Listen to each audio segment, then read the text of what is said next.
Welcome to another episode of రామోయిజం. Social media, digital media evolve అయిన తర్వాత కాకరకాయ నుంచి కమాల్ ఖాన్ వరకు ప్రతి ఒక్కడూ రివ్యూ రాసేవాడే. అండ్ ఈ రివ్యూల వల్ల సినిమాలపై ప్రభావం ఉంటుందా అంటే చాలామంది నెత్తినోరు బాదుకుంటున్నారు. Cinema first day first show తర్వాత ఎంత రేటింగ్ ఇచ్చారని అందరికీ హాట్ టాపిక్. ఇవాళ రివ్యూలపై రామ్ గోపాల్ వర్మ గారు ఏమంటారో మాట్లాడి తెలుసుకుందాం రామోయిజంలో. సార్ నమస్కారం. సో మీ మీద మోస్ట్ రీసెంట్ రివ్యూ ఎలా ఉంది? మోస్ట్ రీసెంట్ కన్నా ఫస్ట్ ఎవర్ నెగిటివ్ రివ్యూ అనేది తెలుగులో ఫస్ట్ టైం వచ్చింది నా సినిమా కనెక్షన్ అండి. Negative review first time. అంటే ఆ టైంలో నెగిటివ్ రివ్యూస్ అని ఉండి కదా అసలు. ఆ టైంలో నాకు ఆ మ్యాగజైన్ పేరు గుర్తులేదు. అదంటే పెద్ద సెన్సేషన్ ఆ టైంలో. శివ డైరెక్టర్ మీద ఇలా రాశారు అనేది మాట పాయింట్. అంటే ఇప్పుడున్న రివ్యూ లాంగ్వేజ్లో చేస్తే అసలు అది ఇట్ సౌండ్స్ లైక్ అంటే ఒక పొగిడినట్టు ఉంటుంది. మంచు శిఖరం నుంచి జారిపడ్డ రామ్ గోపాల్ వర్మ అని రాశారా? అని రాశారు. దట్ వాజ్ ఎక్స్ట్రీమ్లీ మైల్డ్ అది. ఇప్పుడు రివ్యూ అంటే ఏంటి? ఫస్ట్ ఆఫ్ ఆల్ సినిమాలకే రివ్యూలు ఉంటాయనేది first of all it's a very big misconception. Review is there for everything. కార్లకి ఇస్తారు, రెస్టారెంట్స్కి ఇస్తారు. కేవలం సినిమా అనేది గ్లామర్ ఆస్పెక్టు మీడియా ఫోకస్లో ఉంటుంది కాబట్టి అది హైలైట్ అవుతుంది. అవును. రివ్యూవర్లు మీద ఇండస్ట్రీ కోపం ఉంటుంది చాలా. అవును. ఎప్పుడు ఉంటుంది? వాళ్ళ సినిమా అయితే పక్కోళ్ళ సినిమా రివ్యూలు ఇండస్ట్రీ వాళ్ళు ఎంజాయ్ చేసినంత ఎవరు చేయరు, జనరల్ పబ్లిక్ కూడా ఎంజాయ్ చేయరు. ఇప్పుడు నేను ప్రొడ్యూసర్ అనుకోండి, అవతల ఫ్లాప్ అయితే 2 ఇచ్చాడు రా, 1.5 ఇచ్చాడు, వీడికి ఆనందం అంటే just wants to you know. So అవతల వాడు చేసింది ఫెయిల్ అయితే దానికన్నా ఆనందం అనేది లైఫ్లో ఇంకేం ఉండదు మనిషికి. అంటే ఏమంటారు దాన్ని, సైకలాజికల్ హ్యూమన్ నేచర్ అది. ఇంకొకటి ఫెయిల్ అయితే మెజారిటీ వాళ్ళు ఏంటి, ఒక నిచ్చెన ఉంది, ఆ నిచ్చెన గోడగా అనుకున్నారు, వీళ్ళందరూ కింద కూర్చున్నారు. ఒకడు ట్రై చేస్తున్నాడు నిచ్చెన ఎక్కడానికి, ఆడొక ఎంతూజియాజం, ఏదో పని చేయడానికి చూస్తున్నాడు. ఒక్కొక్కసారి వెళ్ళి ఆ పక్కన దూకేస్తాడు, అక్కడ ఏమో తెలియదు, వీళ్ళకి తెలియదు. కానీ మ్యాక్సిమం కొంతమంది ఏమో ఆడ ఎక్కాడు కదా నేను కూడా ఎక్కుతాను ట్రై చేస్తారు కొంతమంది. మెజారిటీ మంది ఆడెప్పుడు పడతారని చూస్తూ ఉంటారు. వాళ్ళు రివ్యూర్స్ వాళ్ళు ఏంటి, నాట్ అబౌట్ మీరు ఏదో సైట్లో లేకపోతే టీవీలో అని కాదు. Anybody wants to review others work comes under this category. అది సోషల్ మీడియా అవ్వచ్చు, వాళ్ళ ఇంట్లో కూర్చొని మాట్లాడుకోవచ్చు, లేకపోతే కొంతమంది ఫ్రెండ్స్ సినిమా చూసి ఏదో ఫాస్ట్ ఫుడ్లో కూర్చొని వాళ్ళందరూ anybody was an opinion someone else's work, they come in that category. ఎప్పుడు పడతాడని చూసేవాడు. కరెక్ట్. సో ఇప్పుడు ఇక్కడేంటి, సోషల్ మీడియాలో దాని ఇన్ఫ్లుయెన్స్ ఒకటి వేరేది ఎక్కువ. ఎందుకంటే సినిమా చూడటం కన్నా రివ్యూలు చదవటం ఇష్టం. ఎందుకంటే రివ్యూల్లో తిట్లు ఉంటాయి. ఆడైపోయాడు, ఆడికి బొరలేదు, ఇప్పుడు పిచ్చి పిచ్చిగా ఏదో చేసాడు. అందుకని మీకు యూట్యూబ్లో థంబ్నెయిల్స్ చూడండి, ఆల్వేస్ నెగిటివ్ ఉంటాయి. పాజిటివ్గా చెప్పినా కూడా నెగిటివ్. పాజిటివ్ థంబ్నెయిల్ ఆడ ఓపెన్ చేయడు అసలు. అద్భుతంగా ఆర్జీవీ అంటే చూడరు ఎవరు చూడు. సో ఇప్పుడు ఇండస్ట్రీ వాళ్ళ ప్రాబ్లం ఏంటంటే వాళ్ళు ఏదో కోట్లు పెట్టి తీశారు సినిమా, లేకపోతే అంతకాలం పనిచేశారు, ఏదో XYZ అన్నీ ఉంటాయి. అన్నీ ఉన్నాక అంటే ఆల్మోస్ట్ ఒక బెడ్ అని అన్నారు అనుకున్నాం సినిమా. అప్పుడు రివ్యూవర్ పాయింట్ ఏంటంటే వీళ్ళు నవమాసాలు మోసి బెడ్డను కని అలా తీసుకొచ్చి అక్కడ పెడితే వీళ్ళు కాకులు గద్దలు రాకపోతే కాయ కాయ కాయ కానీ తినేసి వెళ్ళిపోతారు. ఆబ్వియస్లీ ఆ తల్లికి ఎలా ఉంటుంది, నా బిడ్డను ఇలా చంపేసారు అని ఉంటుంది. కానీ ఇక్కడ మెయిన్ పాయింట్ ఏంటంటే everything in world is an ecosystem. Ecosystem అంటే ఏంటి అర్థం? ఇవి ఒక అడవి ఉందనుకోండి, అడవిలో ఒక పులి ఉంటుంది, సింహం ఉంటుంది, నక్క ఉంటుంది, ఏనుగు ఉంటుంది, కోతి ఉంటుంది, పాము ఉంటుంది, రకరకాల జంతువులు పక్షులు కలిసే అడవి అవుతాయి. అవును. అవన్నీ ఎందుకు అడవి కాబట్టి ఉంది. అప్పుడు సినిమా ఇండస్ట్రీ అనేది ఒక అడవి అనుకుందాం. దాంట్లో మీకు ఏమంటే ఎగ్జిబిటర్లు, డిస్ట్రిబ్యూటర్లు, యాక్టర్స్, టెక్నీషియన్స్, ప్రొడ్యూసర్స్, XY అలాగే క్రిటిక్స్ ఉంటారు. వాళ్ళు కూడా part of the eco system. అవును.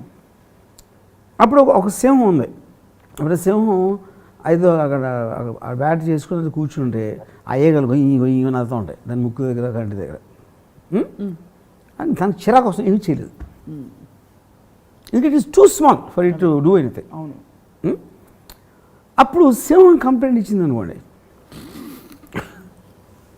నేను ఇంత కష్టపడి నేను వేడగా నేను ఇక్కడ రెస్ట్ తీసుకుంటా ఉంటే ఈగలు వచ్చి ఈగలు ఎందుకు పుట్టించారు అసలు అని దేవుడిని అడిగితే ఫస్ట్ ఆఫ్ ఆల్ నిన్ను ఎందుకు పుట్టించారు సుబ్బారావు అంటాడు దేవుడు. ఈగను పుట్టించిన దానికి నీకు దానికి నా రీజన్ సేమ్, నువ్వు అనుకుంటున్నావు. ఇంకోటి ఏంటి, ఓకే ఈగ ఏదో చిరాకు పెడుతుంది, కోత ఏం చేస్తుంది, అది తోకలు అవుతుంది లేకపోతే చెవులు అవుతుంది, వస్తే గబుక్కుని చెట్టెక్కేస్తుంది. వాళ్ళు ఒక రివ్యూస్ ఉంటారు వాళ్ళు, అంటే వాళ్ళు సినిమా కన్నా ఎక్కువ నేను ఎంత క్రియేటివ్గా సినిమాని తిట్టాను అనే దాంట్లో వాళ్ళ బ్రాండ్ వాల్యూ ఉంటుంది. ఇప్పుడు వాళ్ళ బాటమ్ లైన్ ఏదో పెడతారు, అది అక్కడ క్రియేటివ్, అది క్రియేటివ్ అది. కానీ అది వాళ్ళ బ్రాండు. మీరు బ్రాండ్ తెచ్చుకోవట్లే మీకు తప్పేట అవుతుంది అది, అంతేగా.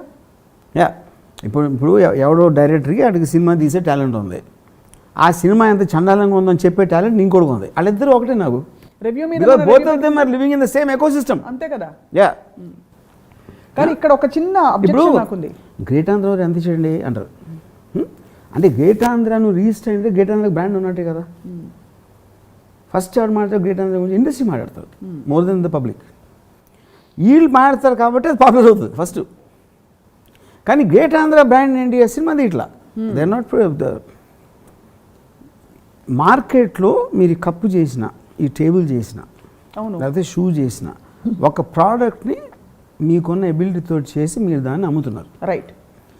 ఇది మీరు ఎక్కడో చెట్టు కొట్టేది తెచ్చారు, లేకపోతే ఏదో చేశారు, దీని ముడి పదార్థం వస్తుంది కదా ఎక్కడి నుంచో, ఆ ముడి పదార్థాన్ని మీరు తీసుకుని ఈ కప్పు చేశారు, లేకపోతే చెప్పులు చేశారు, లేకపోతే ఈ సోఫా చేశారు, దాన్ని మీరు అమ్మారు. సో రివ్యూలకి ముడి పదార్థం అనేది సినిమా నుంచి వస్తుంది, ఓకే, మటీరియల్. అవును. సినిమా వాళ్ళకి కూడా ముడి పదార్థం వేరే చోట నుంచి వస్తుంది, అది ఫైనాన్సా, ఎవడో యాక్టర్ టాలెంటా, లేకపోతే ఎక్సా వైయా జెడ్ అని. So eco system is nothing but everything is dependent on something. Mutually feeding toxic love. అంతే కరెక్ట్ యా. సో దాంట్లో బ్యాడ్ రివ్యూని అంతా తిడుతున్నాడు, గుడ్ రివ్యూ గురించి కూడా అంతే పొగుడుతున్నాడు. అరే నాకు 4 సార్లు వచ్చి అంటాడు వాడు, ఎక్స్ట్రాడనరీ రివ్యూస్. గ్రేట్ అంతా ఎంత ఇచ్చింది చూసావా, 4 ఇచ్చింది, 3.5 ఇచ్చింది అంటాడు. అంటే ఆడు రికగ్నైజ్ చేస్తున్నాడు కదా వాల్యూ. అవును, అంతేగా. యా. సో అప్పుడు మీరు చాలా ఇంటెలిజెంట్గా క్రిటిసైజ్ చేయడానికి, లేకపోతే కోతి సింహం తోకతో ఆడుకున్న దానికి, అది వాళ్ళ క్రియేటివ్ డిఫరెన్స్ ఆఫ్ ఎక్స్ప్రెసింగ్. అంతే. ఎలాగది మీరు కామెడీ సినిమా తీయచ్చు, సీరియస్ సినిమా తీయచ్చు, హారర్ సినిమా తీయచ్చు, ఫ్యామిలీ డ్రామా తీయచ్చు. ఆ జానర్స్లోనే క్రిటిక్స్ కూడా ఉంటారు, వాళ్ళ రైటింగ్ స్టైల్, అది వాళ్ళ ఇండివిజువల్ బ్రాండ్స్ అయినాయి, అంతే. అప్పుడు ఎప్పుడైతే అప్పుడప్పుడు చాలాసార్లు మన డైరెక్టర్స్ రివ్యూలు నాశనం చేస్తున్నాండి. రివ్యూలు మళ్ళా ఆడియన్స్కి ఏంటి కష్టపడి స్లో పాయిజనింగ్ కాదు, సినిమాకి బ్యాడ్ టాక్ తెప్పించేసి సినిమాని కిల్ చేస్తున్నారని చెప్తారు. మౌత్ టాక్ బ్యాడ్గా అయిపోతుంది. అది అది అది అది ఎలా ఉంటుంది, ఒక అడవిలో సింహం కోతి గురించి కంప్లైంట్ ఇచ్చినట్టు ఉంటుంది, లేకపోతే సింహం ఏగ గురించి కంప్లైంట్ ఇచ్చినట్టు ఉంటుంది. అంటే రివ్యూలందరూ కోతులా, అది కోతులు చెప్పాను కాంటెక్స్ట్. అదే మీకు నవ్వు తెప్పించే విధంగా ఒక సెటైరికల్గా మీ లాంగ్వేజ్లో రివ్యూ చేసినప్పుడు మీరు కోతే అవుతారు, లేకపోతే ఉట్టి ఏంటి పెద్ద సినిమా అని అంటే ఏగవుతారు, అంటే చిరాకు తెప్పించేది. అలాగే వేరే వేరే జానర్స్ ఉంటాయంటున్నా. అదే రివ్యూర్లు కూడా డిఫరెంట్ కేటగిరీస్, ఒక అది నేను చెప్పేది. ఆ జానర్స్ డిఫరెన్స్ సినిమా వాళ్ళు ఎంత ఉంటాయి, రివ్యూస్లో కూడా అంతే ఉంటాయి, అంతే. ఇందాక మీరు తల్లి బిడ్డ ఎగ్జాంపుల్ ఇచ్చారు, అదొక్కటి నాకు తల్లి బిడ్డ. ఎందుకంటే ఇప్పుడు ఎవరైతే డైరెక్టర్ ఉన్నాడో వాడు తల్లిలాగా, ఏ డైరెక్టర్ కూడా సినిమాని విపరీతంగా ఏమంటారు దాన్ని సీరియస్గా తీస్తాడు, ప్యాషన్ పెట్టి తీస్తాడు 100%. అయితే ఎందుకు తీస్తాడు, మీరు సినిమాని చూసేవాళ్ళు 2 గంటలు చూస్తున్నారు, వాడు సంవత్సరం 6 నెలలు 2 సంవత్సరాలు తీస్తున్నాడు. తీసిన దాన్ని 2 గంటల్లో ప్రతి ఒక్కటి ఎక్స్పర్ట్ అయిపోయి వాళ్ళు ఇష్టం వచ్చినట్టు, ఎవరు కనిపిస్తుంది ఇష్టం వచ్చినట్టు తీసినోడు కనిపిస్తాను, అంతే కదా. మీరు యాజ్ ఎ కన్జ్యూమర్ మీకు అనవసరం మీరు ఎన్ని సంవత్సరాలు తీశారు, ఎంత కష్టపడ్డారు, ఎంత ఖర్చు పెట్టారు. నేను ఒక ఎక్స్పెక్టేషన్తో వచ్చాను, నాకు నచ్చలా, లేకపోతే నచ్చింది, what ever it is you know. కానీ వీళ్ళకేంటి అసలు ఈ సినిమాకి సంబంధం లేకుండా, ఈ డబ్బులు పెట్టకుండా, ఆడేం కష్టపడకుండా 2 గంటల సినిమా చూసి ఒక 20 నిమిషాల్లో రివ్యూ రాసి ఆడు అప్లోడ్ చేశాడు అని అంటే ఇట్ ఈస్ వెరీ అండర్స్టాండబుల్. ఎందుకంటే మై బేబీ అంటారు చాలామంది డైరెక్టర్స్. కానీ మా బేబీని చంపేశారని. యువర్ బేబీతో సొసైటీకి సంబంధం లేకపోతే యువర్ బేబీ చక్కగా జోలపాటు పాడుకోవచ్చు. యువర్ బేబీ కోసం డబ్బులు పెట్టి వచ్చి చూస్తున్నారంటే అదంతా కరెక్టే. నేను అదే అంటున్నాను. ఫస్ట్ ఆఫ్ ఆల్ కంటెంట్ బాగుండాలి, సినిమా బాగుండాలి, అది తెలీదా? అందరికీ తెలుసు. 1930లో కమర్షియల్ సినిమా ఉన్నప్పటి నుంచి తెలుసు అందరికీ. కానీ ఏ కంటెంట్ నచ్చుతుందని రిలీజ్ అయ్యే వరకు తెలియదు ఎవరికి. సో డైరెక్టర్కి సంబంధించినంత వరకు వాడు జెన్యున్గా బిలీవ్ చేసాడు అది కంటెంట్ని. అది వాడు ఎమోషనల్ ఆస్పెక్ట్. కాదు, మీ ఇంట్లో మీరు పిల్లలు కంటే మేము ఆడ బయటకు వచ్చినప్పుడు అన్నాం అనుకోండి, అప్పుడు నేను అని మీ కొడుకు మీ ఇంట్లో ఉంచుకొని బయటకు ఎందుకు పంపుతున్నారు అంత stupid argument. That is a natural process. We're not talking about నేను ఏళ్ళు ఫ్రీడమ్ అని తీసేట్లా. అందుకే ఎకో సిస్టమ్ అది చెప్పింది. ఈగా కోతి అందరూ ఉండాలి, ఉంటారు. That is what eco system is. You have to live with the thing. అదే ఇప్పుడు వర్షం పడుతుంది, బయటికి వెళ్ళాలి, లేకపోతే సడన్గా కోవిడ్ వచ్చింది. That's a part of the ecosystem అంటున్నా. అది నేను చెప్పేది. So reviewers are an integral part of the ecosystem. And they existed since ever. ఇప్పుడు సోషల్ మీడియాలో యాంప్లిఫై అవుతుంది అంతే. అది మీకు ప్రతి వారం సినిమాలు మారుతూ ఉంటే కనుక పబ్లిక్ రివ్యూ టాక్ అవి మారుతూ ఉంటాయి. కానీ మీకు మోర్ ఆర్ లెస్ మాట్లాడేది అన్ని రిపీట్గా ఉంటుంది. యాంప్లిఫై అయింది కానీ డైల్యూట్ అయిన మాట కూడా వాస్తవం అంటారా? ఏది అంటే మీ టైంలో మంచు శిఖరానికి కింద పడిన కోర్స్ అదే చెప్తున్నా. ఇప్పుడు ఆ టైంలో మ్యాక్సిమం 3-4 మ్యాగజైన్స్ ఉండే అంతే. ఇప్పుడు వేలు ఉన్నాయి. అది వెబ్సైట్సా లేకపోతే ఇదా పర్సనల్ యూట్యూబ్ వీడియోలా ప్రతి ఒక్కడే క్రిటికే. ఓకే, ఆడు కొంతమంది కేఆర్కే అంటారు. ఫస్ట్ కేఆర్కే ఆడికి ఏమి ఎక్స్పర్టీస్ లేదు. ఆడికి నియర్లీ 5 million ఫాలోవర్స్ ఉన్నాయి ట్విట్టర్లో. ట్రిపుల్ ఆర్ని కూడా తిట్టాడు కదా, అన్ని సినిమాలు తిట్టాడు. ఇప్పుడు రివ్యూవర్స్ మూలాన్ని సినిమాలు ఎఫెక్ట్ అవుతాయంటే అది ఎవరు నమ్మేది ఆడు నమ్ముతాడు. మీరేమనుకుంటారు? నాకు తెలియదు. I don't know anything. Because నాకు ఒకసారి సినిమా ఏమంటుంది బయటికి వెళ్ళిపోయిన తర్వాత దాని గురించి ఆలోచించడంతో మూర్ఖత ఉండదు. అది మంచి టాక్ వచ్చినా బ్యాడ్ టాక్ వచ్చినా ఏమి డిఫరెన్స్. వాట్ అబౌట్ వేరే వాళ్ళ సినిమా? వేరే సినిమా నా ఒపీనియన్ ఉండొచ్చు దాని మీద అంతే. అంతే. రీసెంట్గా వచ్చిన ఒక నేను ఎప్పుడు సినిమా ఆడుతుంది ఆడదని నేను చెప్పను. నాకు నచ్చిందని చెప్తాను. ఈ మధ్య బాగా పర్సనల్ అయిపోయాయి రివ్యూస్. అంటే ఈ మధ్య వచ్చిన ఒక సినిమా, నేను పేరు చెప్పను, కానీ ఆ సినిమా గురించి చాలా ఆల్మోస్ట్ ప్యాషనేట్గా బాలేదని రాశారు. దానికి ఏమైనా నేపథ్యాలు ఉంటాయంటారా? రివ్యూర్లు అంత తీవ్రంగా ఇన్వాల్వ్ అయిపోయింటారు. ఇదివరకు ఏదో కామెంట్ రాసినట్టు రాసేవారు, బాలేదు, బాగుంది, యావరేజ్. అంటే ఇప్పుడు ప్యాషనేట్ అనేది మీకు మటీరియల్ బట్టి ఉంటుంది. ఆ సినిమా మటీరియల్ తీసిన మనుషుల మటీరియల్ వాళ్ళ వెనకాల బ్యాక్గ్రౌండ్ స్టోరీ మటీరియల్. ఎందుకంటే మీరు రాయటానికి ఏదో సబ్జెక్ట్ ఉండాలి కదా. అవును, ఆ సబ్జెక్ట్ మ్యాటరు వేరియస్ వేస్లో వచ్చింది కాబట్టి మీకు ఇస్తారు. ఇప్పుడు నేను ఉన్నాను అనుకోండి, నేను ఏదో పెచ్చగా అంట, నేను ఏదో సెక్స్ గురించి మాడతా, నేను ఏదో పాన్ ఫిల్మ్ తీస్తానంట. నేను మటీరియల్ ఇస్తున్నాను కాబట్టి నా మీద ట్రోల్ చేయడానికి ఎక్కువ ఉంటుంది.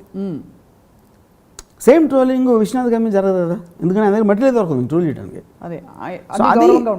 అది that depends one on the film and also on the people involved and also on the people stories behind. ఆ లెక్కను చూసుకుంటే మీరు భక్తి రస ప్రధాన సినిమా తీసినా మిమ్మల్ని ట్రోల్ చేస్తారంటారు. అంతే. బికాస్ ఇది సో అదే ఈ మధ్య వచ్చిన ఈ రివ్యూయింగ్ ట్రెండ్ సినిమాలను ఎఫెక్ట్ చేస్తోందని చాలామంది స్టార్స్ గగ్గోలు పెట్టేసి ఇన్వాల్వ్ అయిపోయి హ్యాష్ ట్యాగులు పెట్టి, అది అంత అవసరం అంటారా? అంటే వాట్ ఈస్ ఇట్ ఎనర్జీ? అది ఒక emotional reaction on their part. వాళ్ళు అంత ప్రేమించి అంత టైం తీసుకుని చేస్తే ఓవర్ నైట్ దాన్ని చీల్చి, అది that is example of the baby. వాళ్ళకి బేబీ కదా, మీకు కాదు. అయితే రాయకూడదంటారా? రోడ్ల మీద తిరిగిన ప్రతి ఒక్కడు ఎవరో ఒకరికి బేబీ ఉంటారు వాళ్ళ ఇంట్లో. మీరు బయటకు వచ్చినప్పుడు ఎవడు బేబీ కాదు. Same thing goes to films. అది మీరు ఒక యాక్సెప్టెడ్ ట్రూత్ లాగా తీసుకోవాలి. దాని గురించి మీరు చిరాకు పడి వాళ్ళు ఇది వాళ్ళు అది వాళ్ళని ఏదో నాశనం చేసేయాలి, చంపేయాలని మీరు ఇంట్లో కొంచెంసేపు మనం మీటింగ్ పెట్టుకుందాం అది ఇది అని కూడా కొన్నిసార్లు అనుకున్నారు. ఒక పర్టికులర్ టైంలో అయితే నాకు గుర్తుంది, అసలు యాడ్స్ ఇవ్వద్దు, బాయ్కాట్ చేద్దాం, యాడ్స్ ఇవ్వద్దు. అంటే ఫస్ట్ ఆఫ్ ఆల్ నువ్వు ఎందుకు యాడ్ ఇస్తున్నావు? ఆ సైట్ని అంతమంది చూస్తున్నారు కాబట్టి. అవును, అప్పుడు నువ్వు నిన్ను కొట్టుకున్నాడు ఆడికి యాడ్ ఇవ్వకపోతే. అంతేగా. సో రీసెంట్గా మీరు వచ్చిన కొన్ని ప్రధాన సినిమాలని మీరు కూడా పర్సనల్గా రివ్యూ చేశారా? చేయరు. మీరు ఎవరితో అసలు you don't review at all. And ఈ the tendency to pass a judgment on a film in such a short span, should it be encouraged or not? Because prati product ki review untundi. And it's nothing to do with you. See, if we are living in a country where we have lost our freedom of expression and express for views. ఇప్పుడు reviews ఏంటి, ఎవరికో మన ఏంటి ఎయిర్లైన్స్లో, particular ఎయిర్లైన్స్లో ఆడికి breakfast ఇవ్వదు, ఆడు review పెడుతున్నాడు. Very bad service in go audio అని పెడుతున్నాడు. So everybody is reviewing everything including political parties. అంతేగా. ఇవాళ మ్యాక్సిమం రివ్యూ ఎవరిని చేస్తున్నారు ప్రపంచం మొత్తంలో? అమెరికన్ ప్రెసిడెంట్ని చేస్తున్నారు. ఆడి జోకరు, ఆడు నిద్రపోతున్నాడు, ఆడేమో సరిగ్గా ఎంటలేదు, ఇలా పడతారు. సో అంతగానే ఎవరు రివ్యూ చేయట్లేదు. That all is a result of the social media మీకు ఇస్తున్న ఫ్రీడమ్. అది దానికి ఉన్న టెక్నికల్ ఒక యాక్సెస్, ఎవడి వాయిస్ అన్నా ఎవడన్నా వినటానికి వచ్చే టెక్నికల్ కెపాసిటీ వచ్చింది కాబట్టి that will keep on increasing. 90%. And the only thing you can do to do anything is to ignore it. ఎందుకంటే మీరు అలా తీసుకున్నా ఏమీ చేయలేరు. 95% reviews of social media especially వెబ్సైట్స్లో వచ్చేది is almost word to word copy paste కనిపిస్తుంది దాదాపుగా. That like anything else. Most of the things అప్పుడే మీకు బ్రాండ్స్ వస్తాయి. కొంచెం బాగా తిట్టగలిగాడు బెటర్ క్రిటిక్ అవుతాడు, క్రియేటివ్గా తిట్టగలిగాడు బెటర్ క్రిటిక్ అవుతాడు. ఇప్పుడు ప్రతి ప్రోడక్ట్కి రివ్యూ అంటే ఫర్ ఎగ్జాంపుల్ సినిమా చూడాలంటే ఒక ఫ్యామిలీని తీసుకుని సినిమా చూడాలంటే ఇప్పుడు 3,000 రూపాయలు ఖర్చు అయిపోతుంది, టికెట్ల ధరలు, పాప్కార్న్లు అన్నీ కలిపి. సో అది బాగుందా బాగాలేదా తెలుసుకోవడానికి ఒక రివ్యూ ఒక అవకాశం. అట్లీస్ట్ ఒక I can still choose to go, బాగాలేదని చెప్తున్నా కూడా వెళ్ళి చూడాలని చూసేవాళ్ళు ఉంటారు. కాబట్టి రివ్యూలు హెల్ప్ చేస్తున్నాయి ఇక్కడ సొసైటీకి. ఎందుకంత దాంట్లో ఇప్పుడు రివ్యూ రాసేవాడు ఫస్ట్ ఆఫ్ ఆల్ సినిమాని రివ్యూ చేస్తున్నాడా, లేకపోతే వాడు క్రియేటివ్లో రాయడానికి వాడికి వాడు అట్రాక్ట్ చేయడానికి చూస్తున్నాడు అనేది పాయింట్ అక్కడ. కానీ దానికి కూడా మీకు యాక్సెప్టెన్స్ ఉంది. మీరు దేశాన్ని సేవ చేయడానికి మీరు పొలిటికల్ స్పీచ్ ఇస్తున్నారా, లేకపోతే ఈ పొలిటికల్ స్పీచ్ నాకు ఓట్లు వేసేస్తే నేను డబ్బులు సంపాదించుకోవచ్చు అని ఇస్తున్నారా అనేది that is debatable and impossible to arrive at the point. అందుకని అన్నాను, మీకు ముడి పదార్థం అనేది దొరికినప్పుడు దాంతో మీ ఒరిజినాలిటీ మీరు క్రియేట్ చేస్తే ఒకడు సినిమా మేకర్ అవుతాడు, ఇంకోటి రివ్యూర్ అవుతాడు. రెండిట్లో ఏమి తేడా లేదన్నాను. Everyone is using what they are best at. అది సినిమా మేకర్కి అంత ఫ్రీడమ్ ఉందో క్రిటిక్ కూడా అంతే ఫ్రీడమ్ ఉంది అంటున్నాను. దాని తర్వాత ఓవర్కమ్ చేసి ఇప్పుడు బాహుబలి కూడా బ్యాడ్ రివ్యూస్ వచ్చినాయి. Yeah of course, it did make a difference. Finally the film became a block buster. So ఇది ఈ నీజర్క్ రియాక్షన్స్ ఇవన్నీ రివ్యూస్ ఇలా చేస్తున్నారు, కానీ that is accepted part of society. Nothing you can do. మీరంటే freedom of స్పీచ్ని ఆపేయటం తప్పిస్తే వేరే దానికి ఛాన్స్ లేదు. మీ మీద రాసిన వర్స్ట్ రివ్యూ ఏమన్నా మీకు గుర్తుందా? బెస్ట్ రివ్యూ అంటే ఇప్పుడు నేను అసలు ఫస్ట్ నేను రివ్యూస్ చదవను, ఎందుకంటే understand the psychology of reviews. క్రియేటివ్గా రాస్తే like it because I appreciate the creativity. అరే భలే రాసాడు అని. ఇప్పుడు మ్యాడ్ మ్యాగజైన్ అని అమెరికన్ మ్యాగజైన్, హ్యూమర్ మ్యాగజైన్ ఉండేది, 60s నుంచి ఉంది. వాళ్ళు చేసినట్టు అంటే classic films like Godfather, Omen అలాంటి సినిమాలు చీల్చి చెండేస్తాడు. But it is so funny.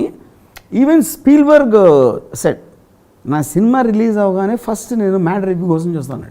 నా సినిమా కన్నా ఎక్కువ I enjoy reading the Mad review. ఏది అన్ని సినిమాలు వాళ్ళు they give bad reviews, good review అనేది ఉండదు ఆ మ్యాగజైన్లో. But very creative. సో ఎందుకంటారు మ్యాడ్లో ఎందుకు ఒక్కటి కూడా గుడ్ రాలేదంటే అసలు ప్రపంచ సినిమా బాగాలేదనా? ఆడి క్రియేటివిటీ. మీరు ఏది బాగుంది అనుకున్నారు, ఎందుకు బాగాలేదో నేను చెప్తా, అది వాడి బ్రాండ్. అది వాడి బ్రాండ్, వాడు అలా ఎందుకు బాగాలేదో నేను చెప్తా. సో వాడి పొజిషనింగ్ అలా ఉంది అంతే, పొజిషనింగ్ అది. అందుకని తెలిసాడు అందరికీ. మనకింత దారుణంగా అసలు first day first show release అవుతున్నప్పుడే టకా వెబ్సైట్స్లో 0.5 అలా వచ్చినట్టు మనకి వెస్ట్లో కూడా వెస్టర్న్ సినిమా, వరల్డ్ సినిమాలో కూడా ఉన్నాయా? అన్ని చోట్ల ఉంటాయి దిస్ కైండ్ ఆఫ్ 100%. కానీ ఇప్పుడు మనకు మన మెంటాలిటీ థర్డ్ వరల్డ్ కంట్రీస్లో మన the way we talk about political అంటే మన డిగ్రీస్ ఉంటుంది, డిఫరెన్స్ ఆఫ్ డిగ్నిటీలో. ఇప్పుడు అసెంబ్లీ జరుగుతూ ఉంటుంది, కళ్ళెర్ర చేసిన వాడు ఎర్రగొట్ట బయటికి వెళ్ళి లా కొడక అన్నాడు, ఇలాంటి పెడతారు కదా thumbnails. మీరు ఎప్పుడు యూఎస్లో చూడరు. Overall society is more dignified than us. అది మనకంటేనా? అదే ఆబ్వియస్లీ. మీకు సెనేట్ హియరింగ్స్లో అక్కడ కొట్టేసుకుని ఏ నరిసేసి వాకౌట్ చేసి ఎప్పటి నుంచి చూసారో చూడాలి. So that overall society is at a hire లేదు, వాళ్ళు తిట్టుకుంటారు, తమరి పిండా కూడా అంటారు. మనం ఇక్కడ ఇలా అనేది తిట్టుకోరంటారా? మీరు చూడండి, యూట్యూబ్లో ఉంటాయి కదా, యుఎస్లో any government thing is always public, including court hearings. Absolutely మీరు ఎప్పుడు. But it is the psychology of the Indian society, అంటే loudness. You don't see that even in నార్త్లో కూడా చూడరు మీరు ఎక్కడ చూసినంత. So that is a culture which obviously will reflect in the film reviews. మా మనుషులందరూ అలాంటప్పుడు సినిమాని ఒక విధంగా, పాలిటిక్స్ని ఒక విధంగా చూడరు కదా, అలాగే చూస్తారు అన్ని. ఈ మధ్య వస్తున్న ఒక పెక్యులర్ ట్రెండ్ గురించి మిమ్మల్ని అడగాలి రామ్ గోపాల్ వర్మ గారు. బాగా అంటే భక్తి ప్రధాన, లేకపోతే మన పురాణాల్లో సీక్రెట్స్ దాగి ఉన్నాయి అని దాని ఆధారంగా వచ్చే సినిమాలు, లేదు ఒక పర్టిక్యులర్ రిలీజియన్కి ఫేవర్ చేసే సినిమాలు అన్నీ కూడా బ్యాడ్ రివ్యూస్ రాయడానికి భయపడుతున్నారు అందరూ. అంటే nobody can dare to come out and say ఈ సినిమా బాగాలేదు, లేకపోతే ఈ సినిమాలో ఏదో చూపించి మాయ చేశారు, టోపీ పెట్టారని. అప్పుడు పాలిటిక్స్ ఈ రివ్యూల వెనక కూడా forces of the society act చేస్తారని మీరు అనుకుంటున్నారా? ఇది purely do you agree with that? Absolutely don't agree with that. ఇప్పుడు ఇది ఫస్ట్ ఎప్పుడు వచ్చింది, కాశ్మీరీ ఫైల్స్ అప్పుడు వచ్చింది topic. Kashmiri files BJP back చేసి హిందుత్వ ఆస్పెక్ట్, యాంటీ ముస్లిము ఇవన్నీ వచ్చినాయి, కాన్స్పిరసీ థియరీస్. రైట్. ట్రూత్ ఏంటంటే సినిమా ఫస్ట్ డే 4 crores ఉంది, సెకండ్ డే 8, థర్డ్ డే 16 ఉంది, ఫోర్త్ డే 25 వెళ్ళింది. బీజేపీ అప్పుడు వచ్చింది దాన్ని సపోర్ట్ చేయడానికి. It was not there before. So BJP use Kashmir Files, Kashmir Files into use BJP. 2 months release ముందు కూడా ఓటీటీకి అమ్మేద్దాం ఆల్మోస్ట్ డెసిషన్ తీసుకుని లాస్ట్ మినిట్లో they decided to try in a few theatre. Hardly 350 screens release చేశారు సినిమా. ఇది వెంట ఆన్ టు సమ్ 3000 ఒక 2-3 weeksలో. యూనో చెన్నై లాంటి ప్లేస్లో యాంటీ బీజేపీ అసలు లేదు అక్కడ కూడా ఫస్ట్ వీక్ 3 screens ఉంటే సెకండ్ వీక్ 25 screens వచ్చింది. అది ఎందుకు నచ్చింది జనాలకి. ఇప్పుడు నేను కాదు అసలు దాన్ని నేనే చూసాను థియేటర్కి. యూనో సో ఇప్పుడు అదే హిందుత్వ ఉంది కాబట్టి హిట్ అయిపోతుంది మొత్తం. ఏమంటుందని ఇండస్ట్రీ అంతా ఒకటి ఆసమా వేస్తుంది. ఫర్ ఎగ్జాంపుల్ ఇది ఉంది Brahmastra is also about Hindutva. అవును, ఎక్స్ట్రీమ్లీ బ్యాడ్ రివ్యూస్ వచ్చినాయి దానికి. సినిమా సూపర్ అయిపోయింది, reviews are very bad. Social media కానీ లేకపోతే యాక్సెప్టెడ్ క్రిటిక్స్ ఎక్స్ట్రీమ్లీ బ్యాడ్. అంటే can you give me an example very bad అంటే ఏం రాశారు మీ దృష్టిలో? What is bad? చెత్త సినిమా అని రాశారు అంతే. స్పెషల్ ఎఫెక్ట్స్ బాగాలేదు, స్టోరీ లేదు, క్లైమాక్స్ బాగాలేదు, ఆడెవడ యాక్టింగ్ బాగాలేదు, మామూలుగా చేసినట్టే. సో యూ ఫీల్ సో ఇప్పుడు వాళ్ళు ఏదో కార్తికేయ 2 అని ఇస్కాన్ మన ఆడిస్తుందండి. ఇస్కాన్ అనే పేరే లేదు అంతవరకు. ఎంతమంది ఉంటారు ఇస్కాన్ వాళ్ళు అసలు? సో ఒక ప్రోడక్ట్ సెల్ అవ్వటం, అది సినిమా అవ్వచ్చు, కప్ అవ్వచ్చు, లేకపోతే ఏదో మీ ఐఫోన్ అవ్వచ్చు, ఏదన్నా అవ్వచ్చు, అది ఎవరికి ఎందుకు నచ్చుతుంది, ఎప్పుడు నచ్చుతుంది అనేది ఇంపాసిబుల్, ఎవరి వల్ల కాదు. Including something like Apple, when they're putting ఒక 10 products డెవలప్మెంట్లో పెట్టినప్పుడు వాళ్ళు ఇంటర్నల్గా వేసుకుంటారు. ఇది చాలా సెల్ అవుతుంది, ఇది కొంచెం ఓకే, అది కొంచెం రిస్కీ, మొత్తాన్ని తారుమారైపోతుంది మార్కెట్లోకి వెళ్ళాక. ఇప్పుడు మరి so to outguess the audience or the public is impossible for any commercial product. So you basically are trying to say that all these reviews are just like some flies and opinions or various things, various distractions they are just opinions. Okay. Because ఇంకోటి ఏంటంటే అందరికీ స్వాతంత్రం ఉంది కాబట్టి water finds its own level. అది but ultimately taste of the pudding ఏమిటి? అదే అన్నా.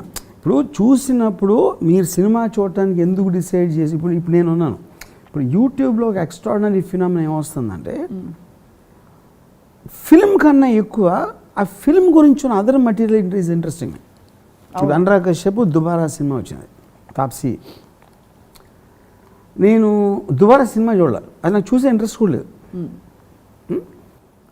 కానీ దుబారాకి సంబంధించిన యూట్యూబ్లో ఉన్న వీడియోస్, ఈ 2 నిమిషాలు 3 నిమిషాలు 4 నిమిషాలు అలాంటి వీడియోస్ నేను 200 చూసుంటాను. తాప్సీ ఏదో ఉంది, అనురాగ్ ఇంకోటి ఏదో అన్నాడు, దాని మీద వివేక్ అగ్నిహోత్రి అన్నాడు, ఈడన్నాడు. ఈ వీడియోస్ ఐఎమ్ వాచింగ్. అదేంటి 4 గంటలు చూసుంటారు, ఏదో combined length of those videos. అప్పుడు అది ఇందాక చెప్పా, ముడి పదార్థం దుబారా ఇచ్చింది, ఇవన్నీ వేరే ప్రోడక్ట్స్ వేరే వాళ్ళు చేశారు. అది సో అల్టిమేట్లీ ఇది ఎంటర్టైన్మెంట్, అది అన్ని 2 ఎంటర్టైన్మెంటే. రివ్యూ కూడా ఎంటర్టైన్మెంటే అంతే. ఆఫ్ కోర్స్ ఇది correct. Review is as entertaining actually is more entertaining. ఎందుకంటే మీకు షార్టర్ పీరియడ్లో మీకు ఎంజాయ్మెంట్ వస్తుంది. సినిమా అంటే మీరు 2 గంటలు కూర్చుని ఇది 5 నిమిషాల్లో దాని గురించి ఎంటర్టైనింగ్గా చెప్పడం it actually is more interesting. అదే చాలామంది నాకు తెలిసిన వాళ్ళు they don't watch film, they watch reviews. ఎందుకంటే ఇంకోడిని తిట్టడంలో ఉన్న కన్నా ఆనందం అనేది అసలు నాకు సో ఈగలు కోతులు are far more entertaining than సింహం. They are also equally important for the ecosystem అంటే అదే కోతి లేకపోయినా అడవి ఉండదు, ఈగ లేకపోయినా అడవి ఉండదు, పాము లేకపోయినా ఉండదు, సింహం లేకపోయినా ఉండదు. All of them are part of the same ecosystem. So వాళ్ళని వీళ్ళు కత్తులు నూరక్కర్లేదు. ఇప్పుడు గుడి ఉంది, దైవ దర్శనంకి వెళ్తున్నాం, అక్కడ పక్కన అయితే దుకాణం పెడతారు, ఎవడో సవరిస్తూ ఉంటాడు, ఎవడో హోటల్ పెడతాడు, ఎవడో ఏదో పెడతాడు. All of them make the ecosystem of the temple. రివ్యూవర్లు డబ్బులు తీసుకుని మంచి రివ్యూలు ఇస్తారని నమ్ముతారా మీరు? నో, ఎవరు నమ్మరు. I don't believe that. అంటే ఇప్పుడు ఇక్కడ ఒక పాయింట్, ఒక ఇంట్రెస్టింగ్ ఎగ్జాంపుల్ చెప్తాను మీకు. రాజీవ్ మస్తాన్ అనేది one of the top reviews బాంబేలో. నేను ఆయన్ని ఒకసారి అడిగే క్వశ్చన్, రాజీవ్ మస్తాన్ అడిగే నేను, మసన్కి పసంద్ కరెక్ట్, రివ్యూస్ డబ్బులు తీసుకుంటారు కదా అది. ఈసారి రాము, నేను కూడా విన్నా, నేను రివ్యూర్ని, నాకెవడో ఫలానా కూడా తీసుకుంటాడే చెప్పాను. నా వరకు వస్తే నాకు ఇస్తే నేను ఏం చేస్తానో తెలియదు, కానీ నా 20 yearsలో ఇంతవరకు ఎవడో ఆఫర్ చేయలేదని చెప్పాడు. That is interesting and I believe that. ఎందుకంటే మీరు ఎంత చెప్పినా ఈడెవ్వరికి కూడా వాడికి ఫోన్ చేసి అడగటానికి ధైర్యం ఉండదు. అంతేగా. ఇప్పుడు ఒక పోలీసులు కరప్ట్ అని చాలామంది నమ్ముతారు, అరే డబ్బులు తీసుకుని చేస్తారా అని చెప్తారు కదా. కానీ మీరు వెళ్ళి ఇన్స్పెక్టర్కి ఆఫర్ ఇస్తారా? వీళ్ళు అదేమో ఉండదు. సో సిమిలర్లీ ఇంకోటి అంటే రివ్యూవర్స్ కొనేంత కెపాసిటీ అంటే ఏముంటుంది రివ్యూవర్కి జీతం మ్యాక్సిమం ఉంటే 1,00,000 ఉంటుంది జీతం. మీరు కోట్లు పెట్టి 50 కోట్లు 100 కోట్లు ఈ కోట్లు అన్ని సినిమాలు తీసి రివ్యూర్కి ₹1,00,000 ఎవరో అయిపోతే ఇవ్వలేరా? అంత ఈజీ అయితే అది చెప్తున్నా. ఇప్పుడు బ్రహ్మాస్త్రం ఉంది, 600 కోట్లు పెట్టి సినిమా తీసి 10 కోట్లు రివ్యూర్కి ఇవ్వలేరా? మొత్తం అన్ని కొనిచ్చు కదా. అలా కొనేసేటంటే అప్పుడు బ్యాడ్ రివ్యూస్ ఎందుకు వచ్చినాయి అసలు? అంతే కదా. చాలా ఇప్పుడు ఏమవుతుందంటే ఈ మధ్య మీడియేటర్స్ ఉంటారు, వాళ్ళు చెప్తారు మేము చేస్తామని, వాళ్ళు తీసుకుంటారు. ఆ డిస్పరేషన్లో వీళ్ళు ఇస్తారు, డైరెక్ట్ కాంటాక్ట్ లేదు కాబట్టి. అప్పుడు 2 stars వచ్చింది అనుకోండి, ఏంటి నువ్వు డబ్బులు తీసుకుని ఏమైందంటే ఆడు 1 వేస్తున్నాడు నేను 2 వేయించా అంటాడు. అది మీ ఇంపాసిబుల్, మీరు చెప్పడం ఎవరికి తెలియదు. పర్ఫెక్ట్. సో మీరు ఎప్పుడైనా మీడియేటర్కి ఎప్పుడు డబ్బు వస్తుంది, మీకు వీళ్ళిద్దరూ మాట్లాడగలిగిన పరిస్థితి ఉన్నప్పుడే మీడియేటర్ అనేటికి పవర్ ఉంటుంది. యూనో, లేకపోతే ఇంకోటి ఏం నమ్ముతారు, ఆ క్యాంప్ వాళ్ళు అందరూ చేస్తారంటారు. వాళ్ళందరూ కలిసి వీడు వస్తున్నాడు కాబట్టి వీడిని నొక్కేయటానికి మీడియాను కొనేశారు అని ఇదొక కాన్స్పిరసీ థియరీ. ఆ పని నువ్వు కూడా చేసి కదా తర్వాత. నువ్వు డబ్బులు ఇచ్చి చేసేస్తే ఇప్పుడు ఏ హీరోకి ఇంకో హీరో పైకి రావడం ఇష్టం ఉండదు, అది జెలసీకి. ఏ డైరెక్టర్కి ఇంకో డైరెక్టర్ పైకి రావడం ఇష్టం ఉండదు. ఏ ప్రొడ్యూసర్ అది చేస్తారు బికాజ్ ఆఫ్ పియర్ ప్రెషర్. అంతేనా? పియర్ ప్రెషర్ అది. ఇంటర్నల్గా ఏ హ్యూమన్ బీయింగ్ కూడా ఇంకో హ్యూమన్ బీయింగ్ వాడికన్నా పైకి వస్తే భరించలేడు. Simple logic. అలా ఎలా అంటారు? అరే మీ భలే చెప్తారు. ఇప్పుడు అది కదా, మీ ఇద్దరు ఫ్రెండ్స్ ఉన్నారు, సడన్గా మీ ఫ్రెండ్ మీకన్నా ఎక్కువైపోతే మీరు ఆనందిస్తారా? అది చెప్తున్నా. ఇప్పుడు పైకి వస్తే కాదు ఎప్పుడు ఉంటున్నా అంటే భలే ఉన్న మంచోడు, తర్వాత ఎంత పెరిగాడు మీరు చూసావు చెప్పాను కదా రోజు, తర్వాత ఎంత బాగా వచ్చాడు, నేను చాలా ప్రౌడ్గా ఫీల్ అవుతున్నా. మీకన్నా ఒక తల ఎక్కువ వెళ్ళాడు అంటే అప్పుడు వస్తుంది. అప్పుడు నాకు ఫస్ట్ నుంచి ఎక్కేసింది ఇప్పుడు పర్లేదు అని. సో ఇప్పుడు వాడు కూడా పెరిగినప్పుడు ఆటోమేటిక్గా మీతో ఇది తగ్గుతుంది. సో బేసిక్గా వేరే హీరోలు కలిసి అంటే ఒక క్యాంపుల్గా ఫామ్ అయ్యి నన్ను తొక్కేస్తున్నాడు వాడిని తొక్కేస్తున్నాడు అనేది మీరు మీ వర్క్ కన్నా ఎక్కువ వాళ్ళ ఎలాగ ఎవరిని బ్లేమ్ చేయాలి అన్న దాంట్లోంచి ఇది ఒకటి దొరుకుతుంది సాకు అంతే. కానీ నా క్వశ్చన్ ఏంటంటే అది వాడు చేయగలిగితే మీరు కూడా చేయొచ్చు కదా వాడి సినిమాని. అంతేగా. అప్పుడు అందరికీ సేమ్ పవర్ ఉంటుంది మళ్ళీ. అప్పుడు మీడియేటర్స్కి ఇంకా ఎక్కువ డబ్బులు వస్తాయి, అందరూ చేస్తున్నారు కాబట్టి. ఒకటి దగ్గర నుంచి వచ్చేది 100 రూపాయలు, అది అందరూ కలిస్తే 1000 రూపాయలు వస్తాయి. So basically to sum up నా ఉద్దేశంలో రివ్యూవర్స్ అనేది it's a part of the ecosystem of cinema, like any other product. A product అయినా ఉంటుంది, రివ్యూవర్స్ అనేది వెళ్ళటం జరగదు. ఎందుకంటే దాని గురించిన నిజం చెప్పడానికి ఎవరికైనా హక్కు ఉంది. అది ఎయిర్లైన్సా, రెస్టారెంటా, లేకపోతే ఏదో ఐఫోన్ ప్రోడక్టా, లేకపోతే ఏది, లేకపోతే సినిమానా అనేది డిఫరెన్స్ ఉండదు అది. ఇక్కడ ఎంటర్టైన్మెంట్ ఇండస్ట్రీ కాబట్టి రివ్యూస్ ఎంటర్టైనింగ్గా ఉంటాయి అంతే. అది మీకు ఆ మటీరియల్లో ఉన్న న్యాచురల్ ఏదైతే మీకు దొరుకుతుందో దాన్ని ఎలా చేయటానికి ఆడు ఈడు ఇది అది అలా అని చెప్పడానికి ఉంటుంది. ఇప్పుడు మూడో పాయింట్ ఏంటి, మీకు క్యాన్సిల్ కల్చర్ అనేది సంబంధించింది, బాయ్కాట్ ఆస్పెక్ట్ ఉంది కదా. అవును, క్యాన్సిల్ కల్చర్ అనేది actually it is first time it's surfaced in మీటూ.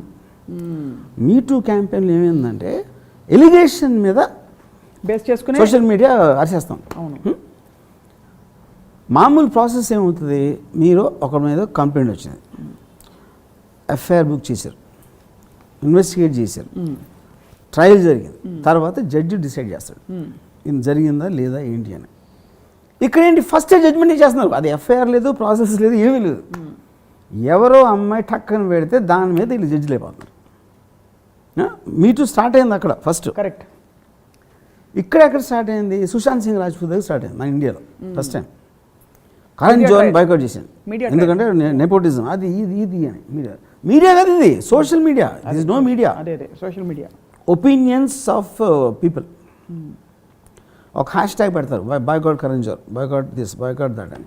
Hash ట్యాగ్ని ట్రెండ్ చేస్తారు. ఆ ట్రెండ్ చేసి మీకు మిలియన్స్ ఏదో వచ్చేసింది అనుకోండి, దేశం అంతా ఇలా అనుకుంటుందని ఫీలింగ్ వచ్చేస్తుంది వీళ్ళకి, మన వీళ్ళకి. సో అదేంటి, ప్రాక్టికల్ ఎఫెక్ట్లో it is nothing but sum of zeros. వాళ్ళందరూ జీరోలు. ఇప్పుడు కరణ్ జోహర్కి 20 మిలియన్ ఫాలోవర్స్ ఉన్నారు అనుకోండి సపోజ్, వీడికి 3-4 ఉంటాయి వీళ్ళకి. వాళ్ళ ఇంట్లో ఫాలోవర్ అండి, వాళ్ళు కూడా హీరోలు అయిపోతారు. ఇది బికాజ్ వాడు హ్యాష్ ట్యాగ్ పెట్టాడు కాబట్టి, బాయ్కాట్ కరణ్ జోహర్ అని. అంత పెద్ద బాయ్కాట్ పెట్టి 2 ఏళ్ళు నడిపి బ్రహ్మాస్త్ర కలెక్షన్ ఆపలేకపోయారు కదా, ఇంకేంటి వాళ్ళ effect. But this will be a trend which will continue. అది దాని మూలాన ఆడలేదా లేకపోతే సినిమా మూలాన ఆడలేదా అనేది ఎవడు నమ్మేది ఎవడు నమ్ముతాడు తర్వాత అంతే. బట్ దట్ రూల్ మాబ్, అది బేసిక్లీ మాబ్ అంటే అర్థం ఏంటి, ఒక లాజిక్ ప్రాసెస్ లేకుండా ఎమోషన్ మీద చేసేవాడు. కానీ సోషల్ మీడియా మాబ్ కాదు, సోషల్ మీడియా ఎంటర్టైన్మెంట్ కోసం చేస్తారు. ఆడు హ్యాపీగా వేరే పని చేసుకున్నాడు, ఆడు పెడతాడు, ఆడికి పోయేది ఒక 5 సెకండ్ టైప్ చేస్తాడు అంతే. మీరు అట్లీస్ట్ ప్రొటెస్ట్ చేసినప్పుడు నిర్భయ కేసులో కానీ అందరూ వచ్చి ఒక చోట గ్యాదర్ అయ్యి స్లోగన్లు నరిసి, అది కూడా చేయాల్సిన అవసరం లేదు కదా మీ సోషల్ మీడియాలో. మీరు ఏదో పని చేసుకుంటా మధ్యలో టైప్ చేసి. ఇప్పుడు లైగర్ సినిమా నాకు నచ్చింది, నాకు నచ్చిందని నేను నా ఫేస్బుక్ పేజ్లో పెట్టుకున్నాను, వచ్చి అందరు నన్ను తిట్టారు. నేను అదే అంటున్నాను కదా, that is what is called groups. ఇందాక చెప్పాను కదా, బిలీఫ్ సిస్టమ్కి ఉన్న దాంట్లో ఏంటి ఆ కోపం రావటం అనేది ఎక్స్ప్రెస్ చేయడానికి మేము నచ్చింది, నీకు నచ్చిందా, నీకెందుకు నచ్చింది, నువ్వేం డబ్బులు తీసుకున్నా, అదే బుర్ర పోయిందా, లేకపోతే అదే అంటున్నా, ఐమ్ సేయింగ్. సో వాళ్ళందరూ ఒపీనియన్ చెప్పకుండా ఒక మాస్ మూమెంట్ లాగా స్టార్ట్ చేస్తారు అంతే. CNN యాంకర్ని తీసారు, ఒక స్టీఫెన్ కాల్బర్ట్ మీద బ్యాన్ బాయ్కాట్ అని నడిపారు, బ్యాన్ కాల్బర్ట్. మనకి నచ్చనోడు cancel, is what is called cancel culture. ఆడు ఉండటానికి వీలేదు అసలు ప్రపంచంలో, ఆ జాబ్లో ఉండటానికి వీలేదు. ఆడికి ఏమీ తెలియదు, ఆడికి పోయేది ఆడు మర్చిపోతాడు, పెట్టిన తర్వాత 10 రోజులు ఆడు మర్చిపోతాడు పెట్టాను. But that is technology. What it does is it creates these phases. ఇది కూడా ఏంటి, ఇప్పుడు మీటూ వచ్చింది, అలా వేవ్లో వెళ్ళిపోయింది, మళ్ళీ వస్తుంది ఎప్పుడో. So they come like Covid వేవ్స్లో వస్తూ ఉంటాయి అలా అప్పుడప్పుడు ఒక టైమింగ్లో. No one can predict or estimate. So దీన్ని బట్టి నాకేమర్థమైందంటే, ఎవరు ఏది రాసినా, ఏది చెప్పినా, ఏది కూసినా అది వాళ్ళ ఎంటర్టైన్మెంట్ మరియు వాడి పరిసరాల ఎంటర్టైన్మెంట్ తప్ప ఎవరు ఏమీ సీరియస్గా తీసుకోరు. వాళ్ళని కూడా సీరియస్గా, ఎందుకంటే వాడికి 100 పనులు ఉంటాయి దీనికన్నా మించినవి ఆడికి. అది ఇప్పుడు ఈ సినిమా రిలీజ్ అయినప్పుడు మీడియా ఫోకస్ అంతా అక్కడ ఉంది కాబట్టి దాని మీద 4-5 ట్వీట్లు పెడతాడు. అండ్ అందరూ అది చూసి అది వెళ్ళిపోయి 2వ సినిమా వచ్చేప్పుడు ఇది మర్చిపోతాడు, మళ్ళీ దాని మీద పడతాడు.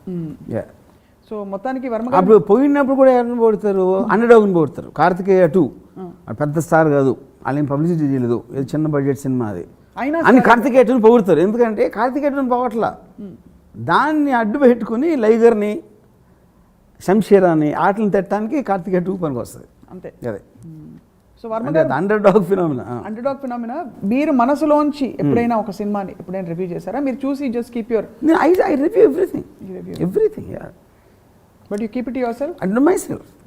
అంటే ఇంకోళ్ళకి చెప్పాలా చెప్పకూడదు అనేది అంటే దిస్ మీనింగ్లెస్ థింగ్ అది. నేను ఫీల్ అయ్యింది నాకు తెలిసిన ఒక రైటర్తోనో లేకపోతే నాకు తెలిసిన ఎవరితోనో నేను ఆ పాయింట్స్ డిస్కస్ చేస్తాను. మెనీ టైమ్స్ నాకు కొన్ని 4 పరిచయంలోనే వాళ్ళు డిఫర్ చేస్తారు నాకు. అంతే. అదే so and that is an accepted truth I take. ఈ మధ్య వర్మ గారు మీ సినిమాలు రివ్యూ అవుతున్నాయా? మీరు పట్టించుకోవట్లేదు అసలు? నేను రివ్యూస్ ఎప్పుడు నా లైఫ్లో పట్టించుకోలేదు. ఇప్పుడు మంచిగా వచ్చినా కూడా శివ అదిరిపోయిందంటే కూడా పట్టించుకోలేదు. అప్పుడు రాశారు. I only listen to people would say something which I don't think of. అలాంటి లైన్స్ నాకు ఏమైనా ఫోన్లో పంపించి అలాంటివి చేస్తే నేను చూస్తాను అంతే. అది కూడా అక్కడ విని వదిలేస్తారు.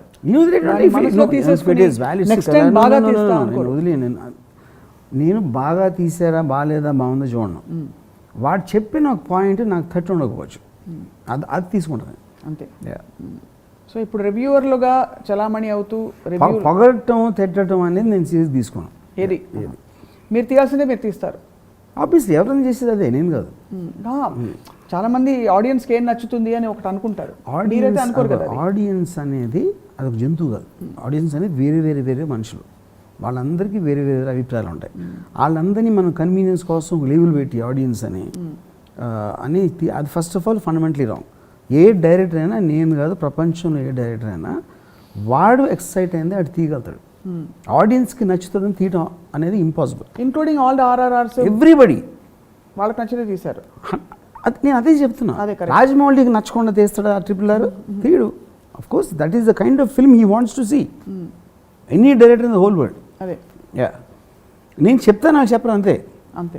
ఓన్లీ వే నువ్వు ఎప్పుడు తీస్తారంటే తీయడానికి ఛాన్స్ ఉందంటే ఆడియన్స్కి నచ్చేది. అంతకుముందు ఒక సినిమా హిట్ అయి ఉండదు అనుకోండి, అది నచ్చింది కాబట్టి అది నచ్చుతుందని బ్లైండ్గా తీయడం అదొక్కటే పాసిబుల్. కానీ అది వర్కౌట్ అవ్వదు, ఎందుకంటే ఆ సినిమా వేరు, నీది వేరు. ఇప్పుడు కాశ్మీర్ ఫైల్స్ ఆడిందని కాశ్మీర్ ఫైల్స్ మళ్ళీ తీయలేరు కదా. కాశ్మీర్ కాబట్టి వేరే తీస్తే అది కాశ్మీర్ ఫైల్స్ ఎలా అవుతుంది? అంటే ఒక సోషల్ సబ్జెక్ట్ తీసుకుని చేస్తే అయిపోతుందా అంటే అన్నీ అయిపోతాయి అవో. లవ్ స్టోరీ ఆడిషన్ లవ్ స్టోరీలు తీస్తే అయిపోతాయి అవో. Every film will have its own thing. మీరు ఈ మధ్య సినిమాలు ఏమైనా చూసారా? ఈ మధ్య చూసారు థియేటర్కి వెళ్ళి చూసారు? I saw Liger, I saw Shamshera, I saw Brahmastra. ఏమనిపించింది? నా ఒపీనియన్స్ నాయి అంటే ఓకే, పబ్లిక్గా చెప్పరైతే అంతే. సో వర్మ గారు ఫస్ట్ ఆఫ్ ఆల్ బాగుంది బాలేదనే మాట నేను ఎప్పుడు వాడను. I always talk about the logic aspect, what I think is not ఇలా టాపిక్ ఇలా పెడితే బాగుండేది. I mean whatever the issue which is reason I think it should have been done. కానీ అది కూడా ఒపీనియన్. ఎందుకు ఒపీనియన్ అంటే నాకు తెలిస్తే నేను ఫ్లాప్లో ఎందుకు తీస్తా? ఇది పాయింట్.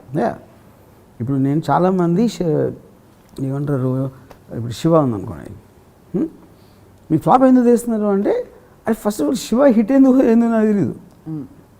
మీరు తీయాలి శివ హిట్ అయింది ఎందుకు తెలిస్తే ఫ్లాప్ ఎందుకు తీస్తాను నేను? సింపుల్ లాజిక్ అంతేగా. శివ సినిమా తీసి అది హిట్ అయింది, హిట్ సినిమా కోసం తీయలేదు. ఇది చాలామందికి నేను 20 సంవత్సరాల నుంచి 2000 సార్లు చెప్పాను, బట్ అర్థం కాదు.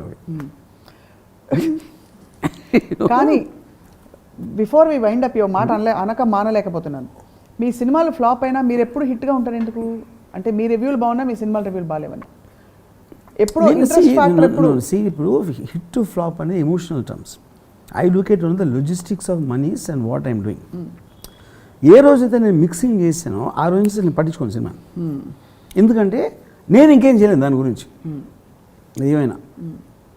అప్పుడు నేను ఇప్పుడు అడవిలో జంతువులకి మనుషులకి తేడా అంటే వాళ్ళ పిల్లల్ని కనేసి ఒక వచ్చి ఆటి హంటింగ్ ఆటి చేసుకున్నప్పుడు వదిలేస్తాయి. మళ్ళీ నా కొడుకు ఎక్కడ, నా కూతురు ఎక్కడ అని పరిగెట్టాడు. మనం పట్టుకుని ఏలాడతాం. అది సో ఎవడెవడైతే సినిమాని పట్టుకుని ఏలాడతారో వాళ్ళు సీరియస్గా తీసుకుంటారు రివ్యూస్. నేను సీరియస్ తీసుకోను కాబట్టి నేను జంతువుని, వాళ్ళు మనుషులు. మీరు భగవద్గీత సారాంశం చెప్పారు, నువ్వు విత్తు నాటేసే ఫలితాన్ని ఆశించదని. గీతా సారం చెప్పారు. ఇప్పుడు తెలుసా మీకు? I don't know. మీరు జంతువు అన్నారు కానీ నేను అదర్ సైడ్ వెళ్ళి చెప్తున్నాను. నాకు గీత అంటే ఇష్టం కానీ గీతా సారం ఏంటో నాకు తెలియదు. సో మొత్తానికి అయితే రివ్యూవర్లని పట్టించుకోవద్దని మీరు చెప్పకనే చెప్పారు. జుట్టు పీకిన వాళ్ళందరికీ పట్టించుకోవటం తప్పిస్తే మీకు వేరే గతి లేదు అని చెప్తున్నా. అదొక్కటే ఆప్షన్, వేరే ఆప్షన్ లేదు. పార్ట్ ఆఫ్ ద ఎకోసిస్టమ్ అంతే. మీరెంత మేకర్స్గా మీకెంత స్వేచ్ఛ ఉందో, ఇంపార్టెన్స్ ఉందో వాళ్ళకి అంతే ఉందంటున్నాను. ఉండనివ్వండి అయితే. పాపం కాదు అంతే. వాళ్ళు మనకన్నా తక్కువ స్పెండ్ చేస్తున్నారు. రివ్యూవర్స్ ఏంటి, సినిమా డైరెక్టర్ 1 year చేస్తున్నాడు, ఆడు 1 yearలో 100 సినిమాలు రివ్యూ చేస్తున్నాడు. అవును. ఆడు ఎంత తక్కువ, ఆడు నవ్వుకుంటాడు, అడిగేసాడు.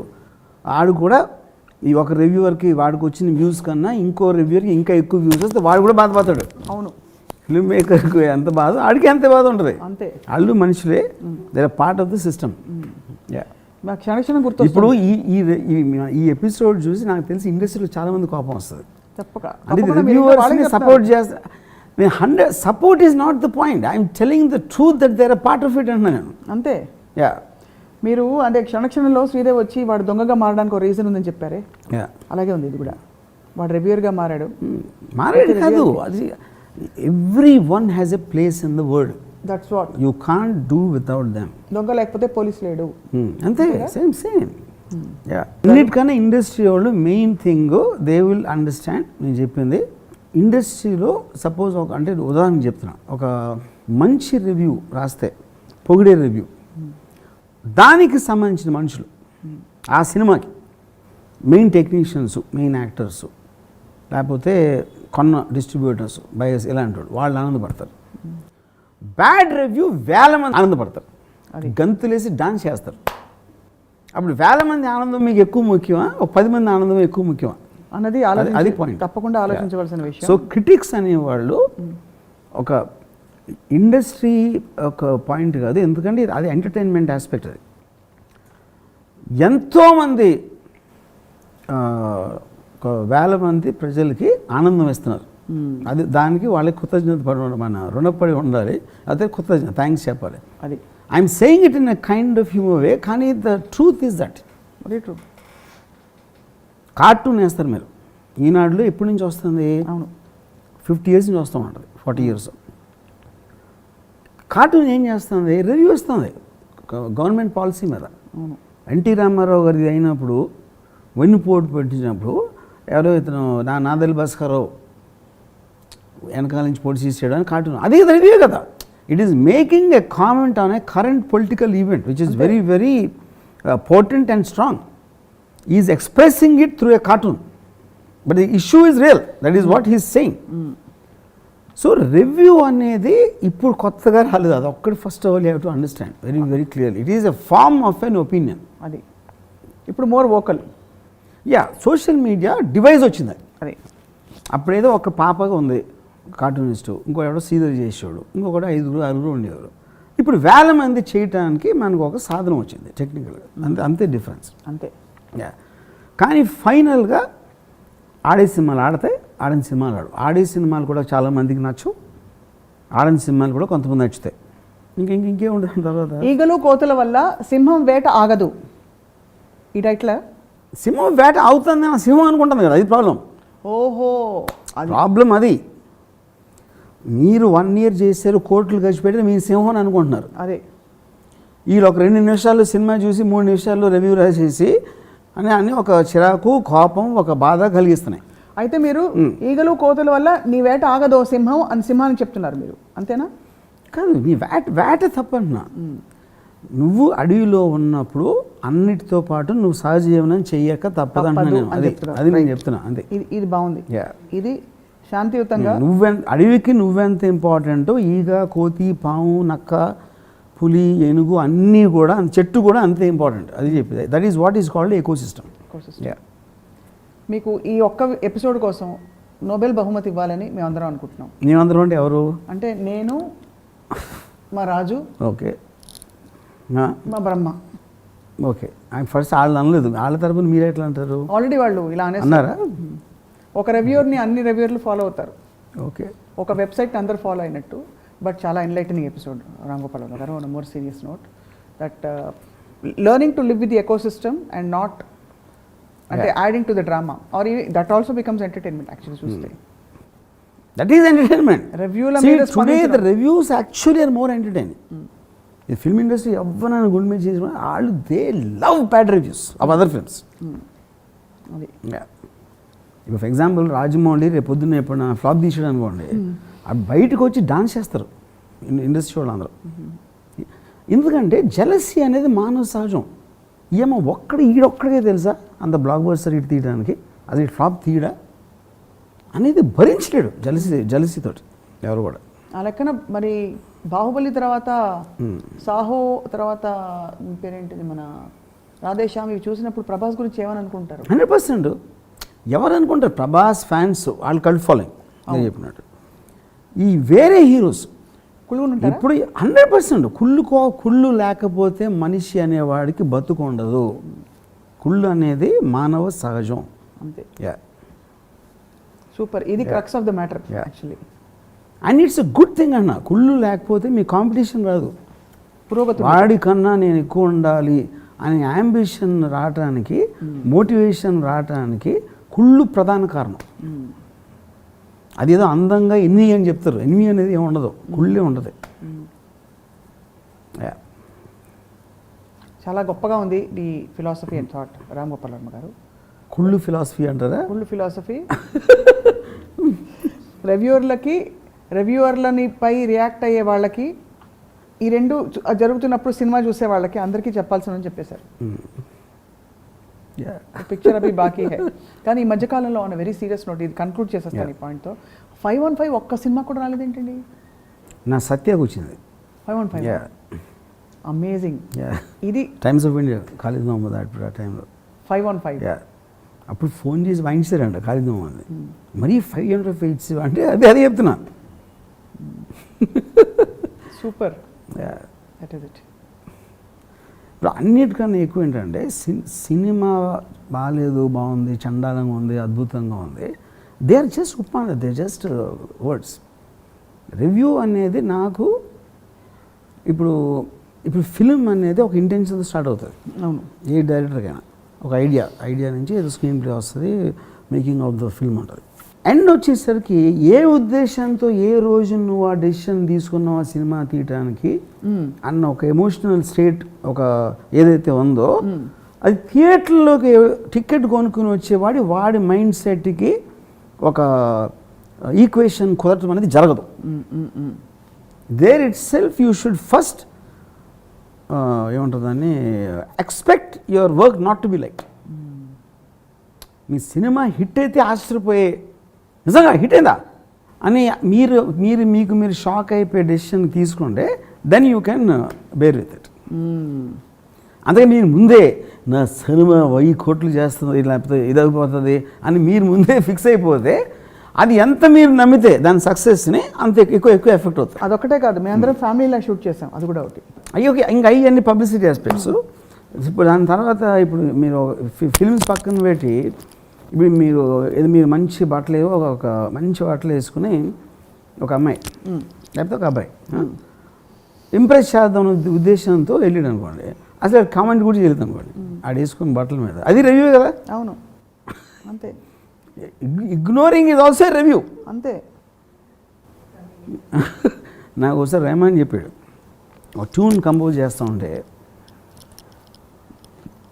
ఇది అసలు ఇయర్ బ్లాక్ బస్టర్ అయిపోతుంది అనిపిస్తుంది, ఫంటాస్టిక్గా నేనే ఆహో అనుకుని 2-3 సార్లు నేనే ప్లే చేసి వినేసి అది పాట చేసి బయటికి వెళ్తే అసలు ఇగ్నోర్ చేస్తున్నాడు అందరూ. ఆడియో కంపెనీ ప్రమోట్ కూడా చేయదంట ఆ సాంగ్ని, ఆ ఆల్బంలో ఉన్న ఆ సాంగ్ని. ఏదో టైం లేదు గబగబా దాన్ని షూట్ చేస్తే అది super hero. So if everything works on such randomness, it is ridiculous to take anything seriously. That's my point. Adi. Yeah. Greatest philosophy adi. Yeah. Yeah. కానీ ఈ విషయాల్ని మాత్రం అందరూ సీరియస్గా తీసుకుంటారని ఆశిస్తూ మీకు ధన్యవాదాలు రామ్ గోపాల్ వర్మ గారు. Thank you so much. ఎవ్వరు సీరియస్గా తీసుకోరు, ఎందుకంటే అది ఎమోషన్తో కూడిన విషయం. ప్రతి ఫ్రైడే ముందు ఎవరైతే సినిమా తీశారో వాళ్ళ ఎమోషన్స్ అన్నీ వేరే లెవెల్లో ఉంటాయి. అదే ఆ ఎమోషన్లో నా లాజిక్ అంతా కొట్టుకుపోతుంది, గడ్డి పోచలాగా. కానీ ఒక ప్రవాహంలో గడ్డి పోచలా ఉంటుంది నా లాజిక్. అలలు వచ్చి వెళ్ళిపోయాక మిగిలేది అట్టడుగునుండే ఆ మీ లాజికే. కానీ అది ఎప్పటివరకు ఉంటుందంటే మళ్ళీ సినిమా స్టార్ట్ కరెక్ట్గా కొంచెం చెప్పింది, మళ్ళీ స్టార్ట్ చేశాక మళ్ళీ ప్రవాహం.